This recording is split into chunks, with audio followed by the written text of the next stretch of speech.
My name is Emily Harper, and I was 24 years old when my life changed forever. I grew up in a small town in Vermont, surrounded by rolling green hills, crisp autumn air, and the comforting rhythm of a quiet, predictable life. My parents, hardworking and devoted, had always emphasized honesty, kindness, and resilience. My father, a high school history teacher, loved stories of the past and encouraged me to write my own. My mother, a nurse, was the embodiment of strength and compassion, always reminding me that life is as much about facing adversity as it is about celebrating joy. I had always been a dreamer, longing to explore the world beyond our little town. I loved reading, music, and art, and I believed in the beauty of life and the power of love. Yet, in my early 20s, like many women in my family, the topic of marriage began to surface more frequently. I wanted love to be real, profound, and sustaining. A connection that would inspire me and make life feel complete, not just a societal checkbox. I never imagined how quickly fate would answer that longing, nor how cruelly it could change everything in an instant. I met Daniel Crawford at a mutual friend's art exhibit. He was 27, tall with sandy blonde hair, and eyes that seemed to see right through to my soul. From the moment we spoke, there was a warmth, a spark that I had only read about in novels. He was witty, thoughtful, and had an effortless charm that drew people to him.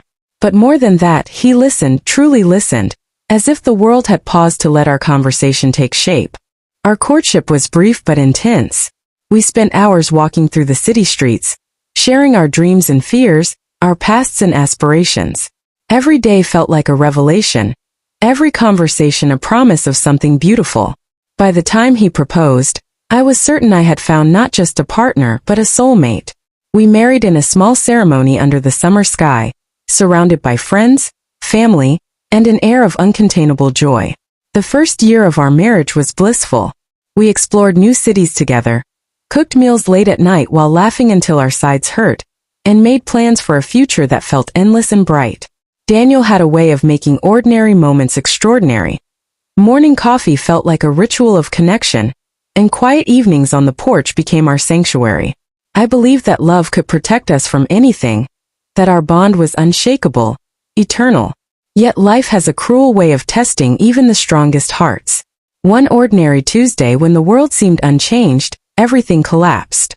Daniel was in a car accident, an unforeseen, sudden, brutal event. He was gone before I could even comprehend what had happened. I remember the call vividly, the sound of the phone vibrating in my hand, the official voice delivering news that no one should ever hear. The days that followed are a blur of numbness and disbelief. I wandered through our home, touching the items he had once held, listening for the sound of his laughter in empty rooms, hoping against hope that he would walk through the door. But he never did. Friends and family surrounded me, offering words that felt hollow against the weight of my grief. "Time heals," they said. "You'll find love again." But how could time heal a wound that had ripped the very center from my life? How could anyone understand the void that remained where his presence had been? I became a widow at 25, a title that carried a weight I could never have anticipated. The world continued on around me, vibrant and indifferent, while I remained trapped in a life where joy and sorrow were inseparably entwined. I had been married for 1 year and would be a widow for a lifetime, a cruel paradox that haunted every heartbeat, every breath. In the months that followed, I learned the harsh reality of navigating life alone after such a loss. Simple tasks, making dinner, paying bills, grocery shopping, felt insurmountable. Even ordinary routines were reminders of absence, each corner of our home, a ghost of memories we had built together. Sleep became a distant friend. Nights were filled with dreams that ended in tears, mornings with a sense of futility. Yet amidst the despair, a part of me refused to succumb entirely. Daniel's love had left a mark so deep, so irrevocable, that it became both my torment and my solace. I began writing again, channeling grief into words, hoping that articulating my pain could somehow make it bearable. Each sentence, each paragraph was a tribute to the life we had shared, to the man I had loved, and to the resilience I had yet to discover within myself. Friends suggested counseling, family urged me to move on, but I was not ready. I needed to live within my grief, to understand its contours, to honor it before even considering the possibility of healing.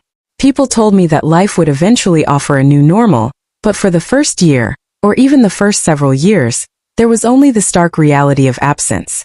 I was 25, young by every standard, yet I carried the weight of a lifetime of sorrow in my heart. In the quiet moments I reflected on the fragility of life, the unpredictability of fate, and the depth of love. Daniel had been my everything, and losing him felt like losing not only a husband but a part of myself. Yet in that loss I began to understand something profound. Grief, while consuming, also reveals strength we never knew we possessed. It taught me patience with myself, empathy for others who suffered silently, and the realization that even in the darkest nights, memories of love could serve as a flicker of light. This first year as a widow was a paradox of devastation and awakening. While my world had shattered, fragments of hope began to emerge in small, almost imperceptible ways. A friend's comforting words, a sunrise spilling golden light into our living room, the memory of Daniel's laughter. I clung to these moments like lifelines. I realized that although life could be cruel and fleeting, the essence of love remained eternal. By the end of that first year, I was no longer the naive woman who had walked down the aisle with dreams of an endless future. I had become a woman shaped by profound loss, carrying grief and memory as twin companions. My journey was far from over, and I would learn in the years to come that being a widow was not merely a state of mourning but a transformation, a test of resilience, courage, and the capacity to love beyond the confines of time. And so, I lived with the title that would define the rest of my life. I was married for 1 year, and a widow for a lifetime. The first months after Daniel's death were like being trapped in a fog I couldn't escape. Every morning I woke with a hollow ache, reaching instinctively for a hand that was no longer there. The world outside continued as if nothing had changed, people laughing, living, moving forward, but inside I existed in a suspended state. Time had slowed, or perhaps I had stopped keeping pace with it. Friends and family tried to help in their own ways. Some visited often, bringing casseroles or attempting conversation, while others kept their distance, unsure of what a grieving widow wanted or needed. Their intentions were good, yet even their presence sometimes reminded me of my loneliness. My parents stayed close, my mother's gentle words and steady hugs providing small comfort. "You will get through this, Emily," she said, her voice trembling but firm. "It will hurt, but life continues. You are stronger than you know." I tried to engage with life, clinging to routines that once felt natural. I would make tea in the mornings, write in my journal, or attempt to read a book. But nothing felt the same. The aroma of coffee reminded me of Daniel's voice saying, "Good morning, Emily," in that soft, teasing tone. The pages of books held shadows of conversations we had shared about literature, music, and our wildest dreams. Even walking through the city streets became an exercise in absence. Every corner held memories, every sound echoed a laugh or whispered a promise. Sleep offered little relief. At night my dreams were filled with fragments of him, smiling, alive, vibrant. I would wake in the darkness, tears soaking my pillow, and feel the crushing reality that he was gone. The world felt like a place of hollow echoes, filled with reminders of a love that had been snatched away far too soon. Friends suggested therapy, and after weeks of resistance I agreed. Sitting in that first session, talking to a stranger about the loss I had never spoken of aloud, I felt a strange mixture of relief and vulnerability. The words were heavy, but they were also liberating. I could finally name the emptiness, articulate the grief, and let it exist outside my mind. Yet, even as I worked through the pain, the days stretched endlessly. The holidays were the hardest, each one a stark reminder of moments Daniel and I would never share. His favorite songs played on the radio, stores displayed happy couples and families, and everywhere I looked, there were reminders that life went on for everyone else, but not for me. I became painfully aware of the brevity of human existence, the fragility of happiness, and the random cruelty of fate. Through it all there were moments of strange clarity. I would sit alone in the park, watching leaves fall and wind shift, and feel a quiet acknowledgement of life's impermanence. Daniel's death, horrific as it was, had forced me to confront truths I had never considered before. The fleeting nature of joy, the unpredictable hand of destiny, and the depth of resilience hidden in ordinary hearts. I started small rituals to honor him. I kept a journal filled with memories, letters I would never send, and reflections on our time together. I visited the places we had loved, speaking to him as if he were still there, confessing my fear, my anger, and my enduring love. These moments were private, sacred, and they slowly became a foundation for my healing. I realized that grief was not something to be conquered, but something to be carried, understood, and integrated into the life that remained. During this period, I also began to understand the world through the eyes of someone who had experienced profound loss. I became acutely aware of the fragility of human connections, the importance of expressing love, and the preciousness of time. Simple interactions with strangers, once unnoticed, now carried a profound weight. A smile from a passerby, a kind word from a barista, or a helping hand in a moment of need reminded me that life, even in grief, could offer glimpses of beauty and warmth. I also started volunteering at a local hospice, helping families navigate the very grief that had engulfed me. Initially, it was painful. Hearing stories of loss mirrored my own experience, but it became transformative. Sharing empathy, offering comfort, and witnessing resilience in others gave me purpose. I realized that while my heart had been broken, it could still beat with meaning, and my pain could be a bridge to compassion for those walking similar paths.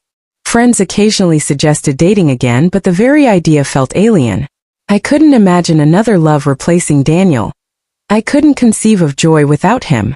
And yet, I began to understand that life's purpose was not necessarily to fill the void he left, but to honor his memory by living fully, even amidst sorrow. Slowly, I learned that carrying his love forward didn't diminish its intensity. It amplified it, transforming grief into motivation, despair into determination. By the end of this first year without him, I was changed irrevocably. The Emily who had married Daniel with bright, naive hope was gone. In her place was a woman tempered by grief, fortified by experience, and awakened to the realities of impermanence and resilience. I was learning, painfully yet inevitably, that while love can be stolen by death, its impact endures, shaping the heart in ways unimaginable. I realized that being a widow was not merely a state of mourning. It was a crucible, a trial of endurance, reflection, and ultimately transformation. I would carry Daniel's memory for a lifetime, but I would also carry the strength I discovered within myself. My life had been irrevocably altered, yet I was learning to move forward step by step, breath by breath, day by day. This year had been long, unbearable at times, yet it had laid the groundwork for the woman I was becoming. I was a widow at 25, but I was also emerging as someone resilient, compassionate, and deeply aware of the value of love, memory, and human connection. Daniel's presence remained, not as a shadow that haunted me, but as a light guiding me toward the person I was meant to be. The journey was far from over. There would be days of unbearable grief, moments of loneliness that seemed insurmountable, and times when the past threatened to consume me entirely. Yet, for the first time, I felt a glimmer of acceptance, a fragile understanding that while I would never stop missing him, I could learn to live with the loss and find meaning in a world forever changed. I was married for 1 year, and while I had become a widow for a lifetime, I was beginning to understand that life, even in its harshest form, could still offer purpose, growth, and the quiet promise of hope. The second year of my widowhood brought new challenges, ones I had never anticipated and could not have prepared for. The initial shock and rawness of grief had begun to soften into a dull ache, but that ache was constant, a shadow that followed me wherever I went. I realized that the world expected me to move on, yet no one truly understood the weight of carrying love and loss simultaneously. It was in this year that I began the difficult process of rebuilding. Not my life entirely, because Daniel's absence made that impossible, but my identity, my sense of self beyond the role of a widow. For years I had defined myself in relation to others, a daughter, a student, and finally a wife. Daniel had been central to that definition, the axis around which my world spun. Now, I had to learn to define myself independently, to discover who Emily Harper was without him. It was terrifying and liberating all at once. I started small, taking long walks alone, returning to hobbies I had abandoned, exploring corners of the city I had never visited. These moments were filled with silence, yet that silence allowed me to listen to my own thoughts, desires, and dreams that had been buried beneath sorrow. I joined a local writer's workshop, initially hesitant, afraid that my words would feel inadequate or overly somber. But I found solace in writing about my experiences, crafting narratives that blended grief with resilience. The act of writing became therapeutic, allowing me to process emotions I could not yet articulate aloud. My stories explored love, loss, and the fragility of human existence, and in sharing them with others, I found empathy and understanding. My fellow writers became friends, and through them, I learned that grief did not have to isolate me. It could also connect me to those who had faced similar pain. Work also became a refuge. I had always been passionate about social work, and after Daniel's death, I redirected my energy into helping others. I volunteered at counseling centers, organized community outreach programs, and provided support for those navigating loss. There was something profoundly healing in witnessing the strength of others, in recognizing that life, even when cruel, could inspire courage and resilience. My grief, while ever present, was now coupled with purpose. It became a bridge rather than a barrier.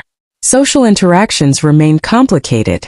Friends and acquaintances sometimes treated me as fragile or pitiable, offering condolences in ways that felt distant or uncomfortable. I learned to navigate these moments with grace, asserting boundaries while allowing myself to accept genuine kindness. Some relationships deepened, others faded. I came to understand that grief reshapes not only the individual but also the social landscape around them.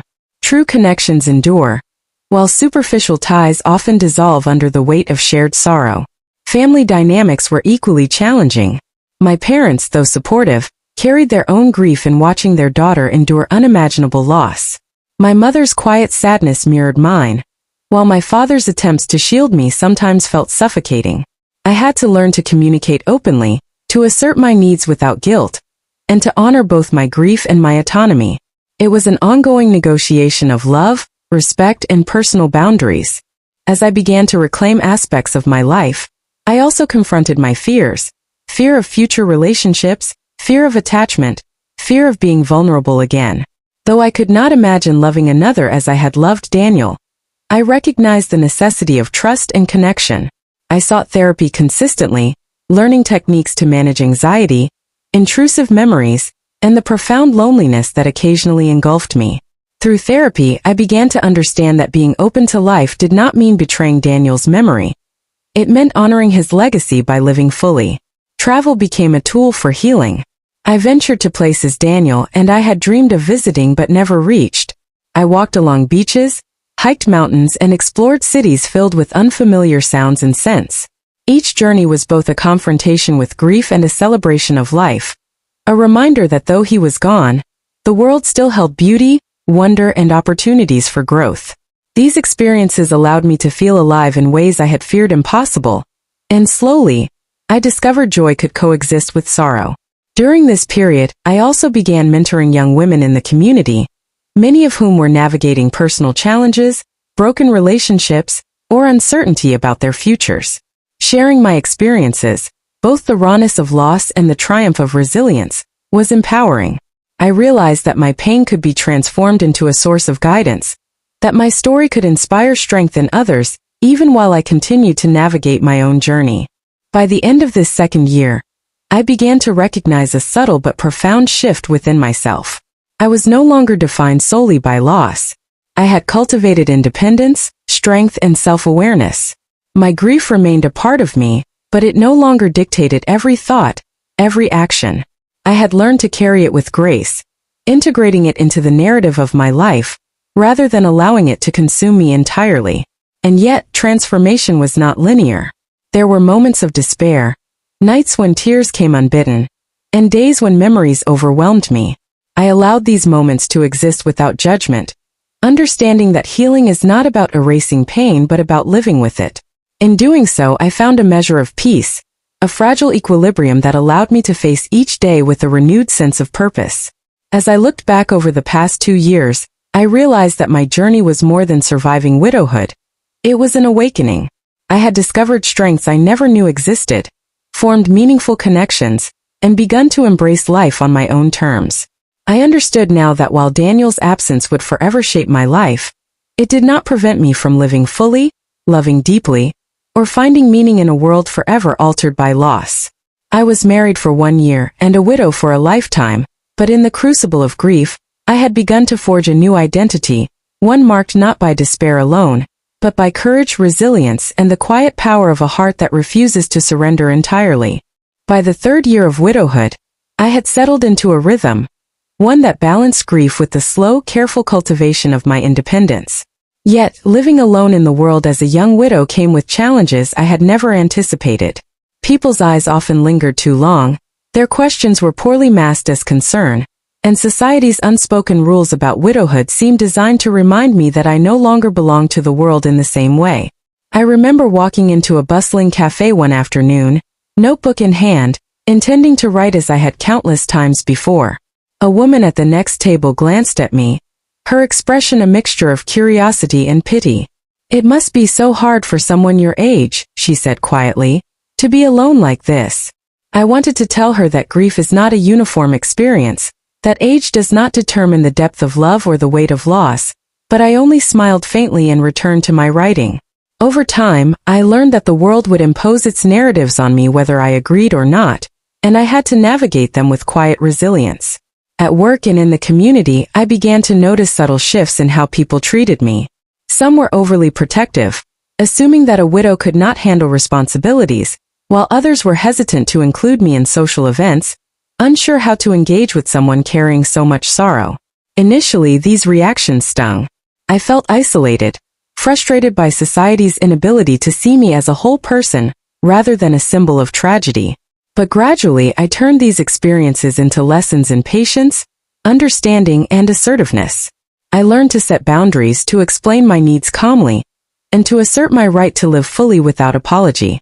Amid these social challenges, I also confronted my own inner doubts. Could I ever be happy again? Was it disloyal to Daniel to experience joy, to laugh, to consider love in the future? These questions haunted me during quiet evenings, when the house was empty and memories of our life together pressed heavily against the walls. I realized that love, unlike life, is not finite. It does not diminish when someone else enters the heart, or when happiness is found in unexpected places. To honor Daniel was not to remain frozen in grief, but to carry his memory forward, while embracing the possibilities of life that remained. It was during this time that I met Clara, a woman several years older, wise and perceptive, who became an unexpected mentor. Clara had experienced loss herself and understood the complex emotions of grief, independence, and societal expectation. We spent hours talking over coffee, sharing our experiences, and exploring what it meant to live authentically after profound loss. Through her guidance, I began to see that strength is not the absence of vulnerability, but the courage to face it head-on. I started to embrace my individuality more fully, allowing myself to pursue interests and passions that had been dormant during the early years of widowhood. Travel continued to be a source of renewal. I took trips to coastal towns I had always dreamed of visiting, wandered through museums and art galleries, and spent nights under the open sky, marveling at stars that seemed impossibly distant, yet intimately close. Each journey was a reminder that the world was vast and beautiful, that life contained experiences I had yet to encounter, and that I could find joy even amidst enduring sorrow. During this period, I also began volunteering at local organizations for widows and those experiencing loss. Sharing my story, offering support, and listening to others provided a sense of purpose I had not anticipated. I realized that grief, while deeply personal, can also foster connection, empathy, and community. In helping others, I found a reflection of my own resilience, a confirmation that life, though unpredictable and often cruel, could be meaningful and purposeful. Yet, even as I rebuilt my life, moments of intense longing for Daniel never fully faded. I would sometimes find myself speaking aloud to him in empty rooms, confessing thoughts I could not share with anyone else. These conversations were both painful and comforting, a way to maintain the bond that had been central to my life. I began to understand that love is not erased by death. It transforms, existing in memories, actions, and the very essence of the person who survives. By the end of the third year, a subtle transformation had taken place. I was no longer defined solely by my grief, nor by the societal expectations that sought to confine me. I was emerging as a woman capable of living fully, loving authentically, and embracing the complexities of life without shame. My identity had expanded beyond widowhood to encompass strength, compassion, and an awareness of life's fragility and beauty. It was in this period that the first glimmers of possibility appeared. Opportunities for new friendships, creative pursuits, and even tentative thoughts of love in a distant abstract sense. I did not rush these feelings, recognizing that any future relationships would never replace Daniel, but rather honor his memory by allowing life to continue with depth and meaning.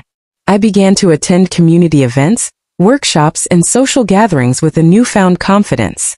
I spoke about my experiences openly when appropriate, sharing insights into grief, resilience, and the power of living intentionally.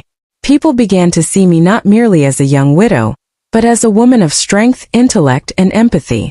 This recognition was empowering, providing affirmation that while Daniel's absence would always shape my life, it did not define it entirely. As the third year drew to a close, I reflected on the paradox of widowhood, the coexistence of profound loss and emerging strength, of sorrow and possibility, of memory and hope. I realized that life does not end with tragedy. It continues, reshaped but still capable of beauty. The love I had known was not diminished by absence. It had transformed into a guiding light, informing my choices, inspiring my resilience, and reminding me of the enduring power of human connection. I was married for 1 year, and a widow for a lifetime, yet I was learning to navigate the world with grace, courage, and a deepened sense of purpose. I had discovered that strength is not measured by the absence of grief, but by the ability to carry it while still embracing life. And though the journey ahead remained uncertain, I had begun to understand that even in the shadow of loss, there is light, and that light can guide a heart toward new beginnings without betraying the past. By the 4th year after Daniel's death, I had reached a point in my life where grief was no longer a constant, suffocating presence. It had become a quiet companion, a part of me that existed alongside resilience, curiosity, and cautious optimism. I had rebuilt routines, strengthened relationships, and forged a path for myself that felt authentic. Yet, life continued to present subtle challenges, testing my capacity to heal and my willingness to embrace the unexpected. One of the most profound turning points came through an unexpected opportunity at work. I was invited to lead a community project that focused on young adults coping with personal loss. Initially hesitant, I accepted, realizing that my experiences could offer guidance and comfort to others facing similar pain. The project required me to step into a leadership role, to communicate openly about grief, resilience, and the power of connection. It was both terrifying and exhilarating. Through this work, I met Aaron, a volunteer coordinator who had experienced the sudden loss of a loved one years prior. Aaron's presence was quietly comforting. He understood the nuances of grief without needing explanation. Conversations with him were filled with depth and empathy, and for the first time since Daniel's death, I felt a spark of companionship that did not threaten my memories or my love for him.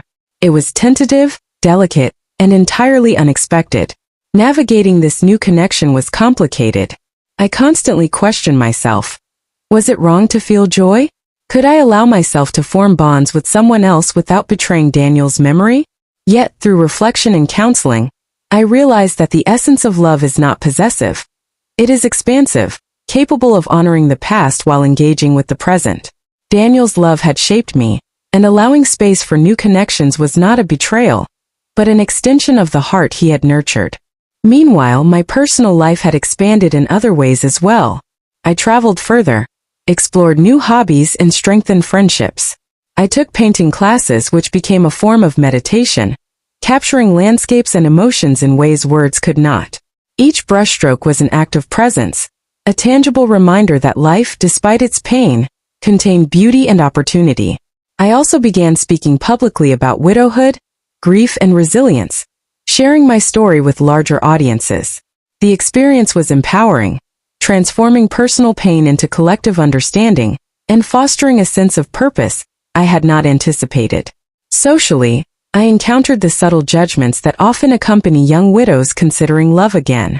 People questioned my intentions, expressed concern, or whispered assumptions. I learned to navigate these encounters with clarity and confidence, recognizing that societal expectations would never dictate my heart's capacity to heal or to connect. Strength, I realized, was as much about asserting one's autonomy as it was about surviving grief. Through this period, I also re-examined my relationship with memory. I visited places Daniel and I had dreamed of together, wrote letters I would never send, and maintained rituals that kept his presence alive in my daily life. Yet, I began to understand that memory and living fully were not mutually exclusive. Honoring him did not mean remaining static. It meant carrying his love forward while allowing life to evolve. This realization was subtle but transformative, giving me permission to embrace joy without guilt, and to open my heart to experiences I had previously thought impossible. Aaron became an unexpected source of support and friendship. Our connection was not immediate romance, but rather a steady companionship built on understanding, respect, and shared experiences of loss. Conversations with him were soothing. Laughter returned to our interactions, and slowly, I felt the fragile stirrings of hope. These emotions were delicate, easily overshadowed by doubt or guilt, but they were also undeniable. A reminder that the heart, even after profound loss, can continue to feel, connect, and heal. At the same time, I continued to explore personal independence. I invested in my career, established new routines, and challenged myself to pursue goals I had once imagined only in Daniel's presence.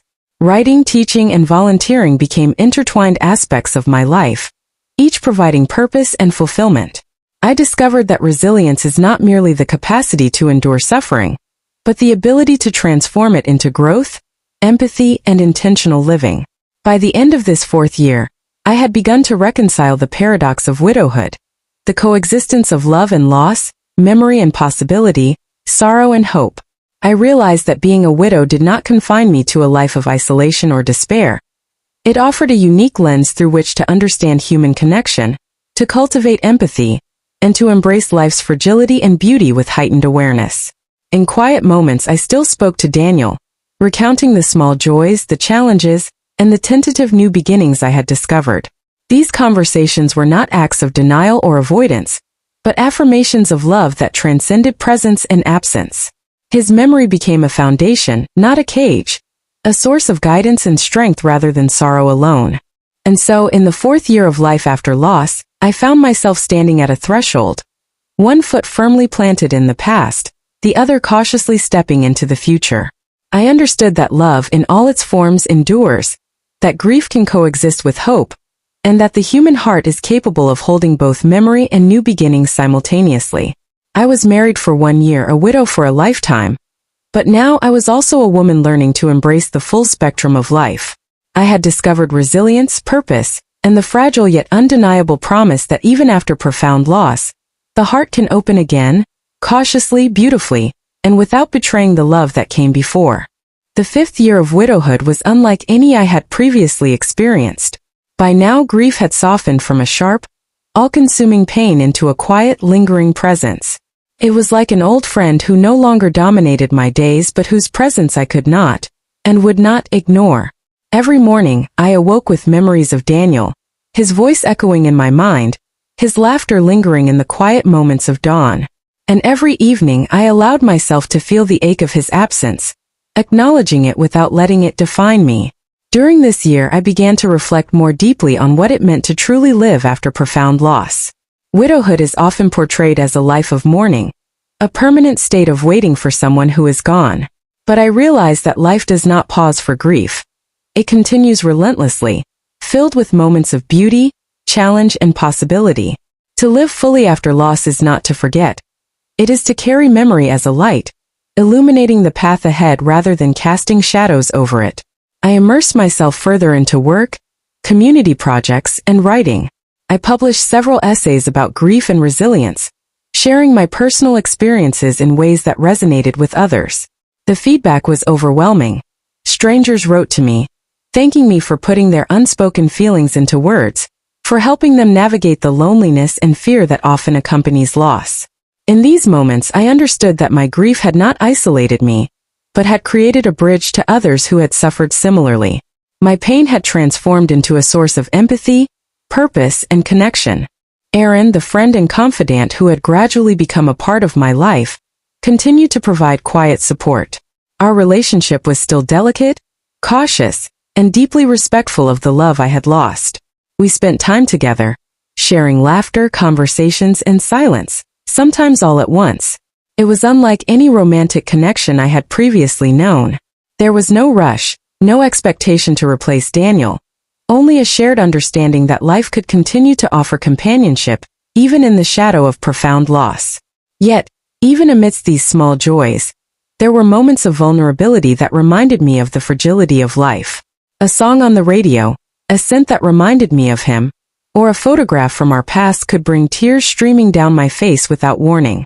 I no longer tried to suppress these moments. I allowed them to exist fully, understanding that grief is not a linear process but a tapestry of experiences that intertwine sorrow, memory, and resilience. In this year, I also began to travel more extensively.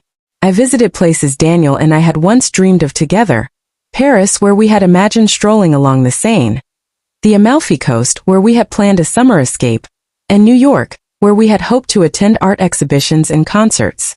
Each journey was both a confrontation with memory and a celebration of life.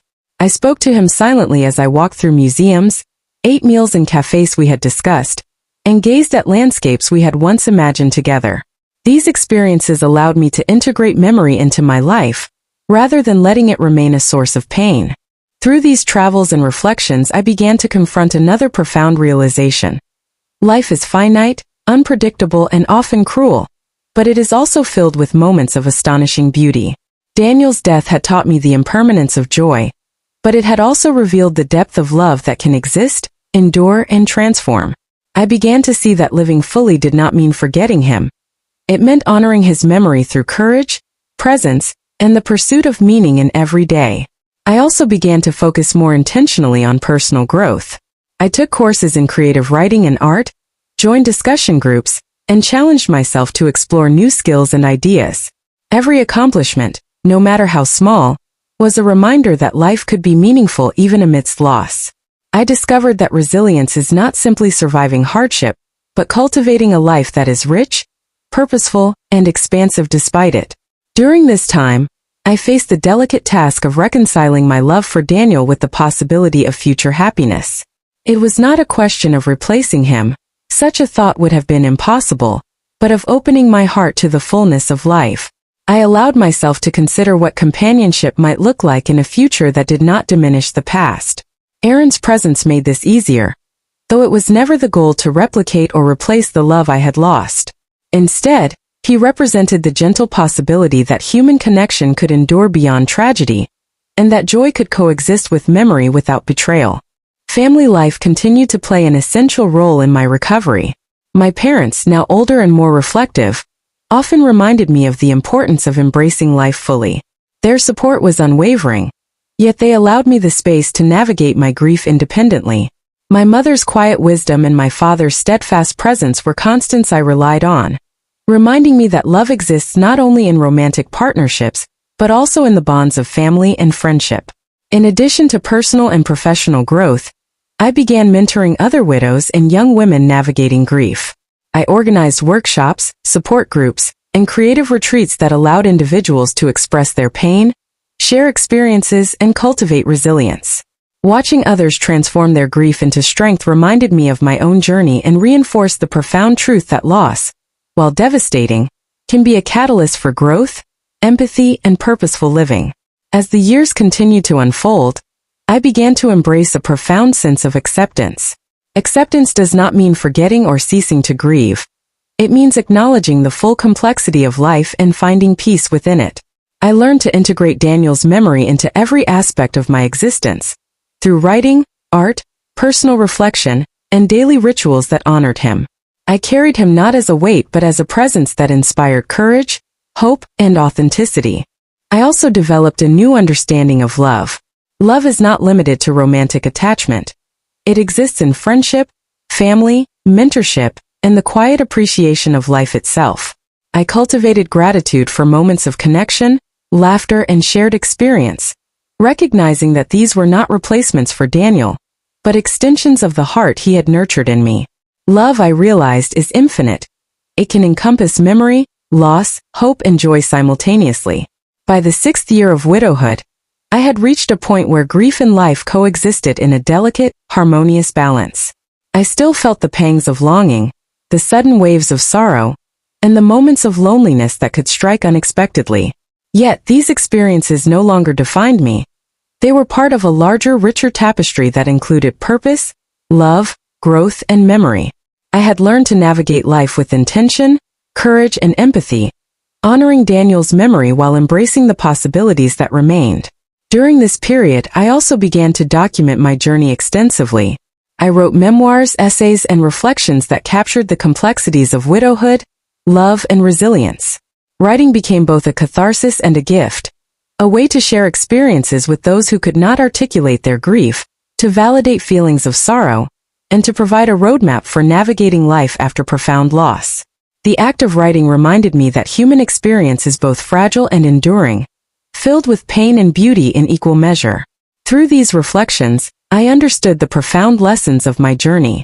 Life is unpredictable and often cruel, yet it is also a canvas for growth, love, and resilience.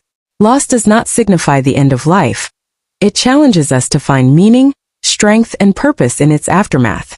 Memory is not a chain that binds us to the past, but a guide that informs our choices, nurtures empathy, and illuminates the path forward. I also embraced moments of joy with a new consciousness. A sunny afternoon in the park, the laughter of children nearby, the scent of fresh rain, or the warmth of a friend's embrace became profoundly meaningful. These moments were reminders that life, even in the shadow of loss, could be beautiful, full, and significant. I began to allow myself to feel happiness fully, without guilt, understanding that joy does not diminish love or memory. It complements it. Aaron remained an important presence in my life, a reminder that human connection could flourish even after profound grief. Our bond was steady, grounded in respect, empathy, and shared understanding. While our relationship never sought to replace Daniel, it offered companionship, support, and the subtle possibility of love in a new form. Through Aaron, I realized that the heart is capable of extraordinary resilience.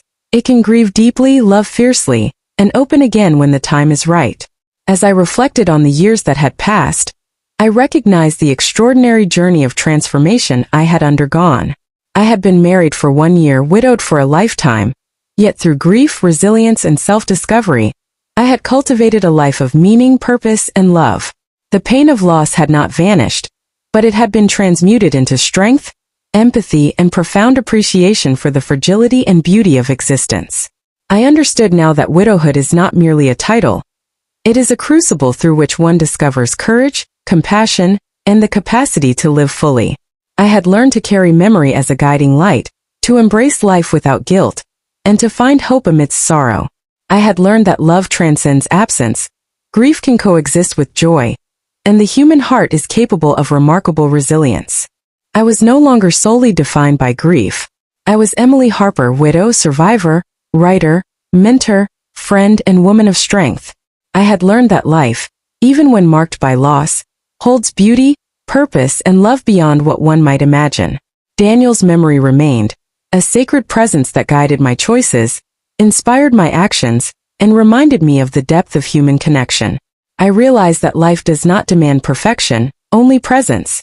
It does not require forgetting, only integration, and it does not forbid joy, only challenges us to embrace it fully.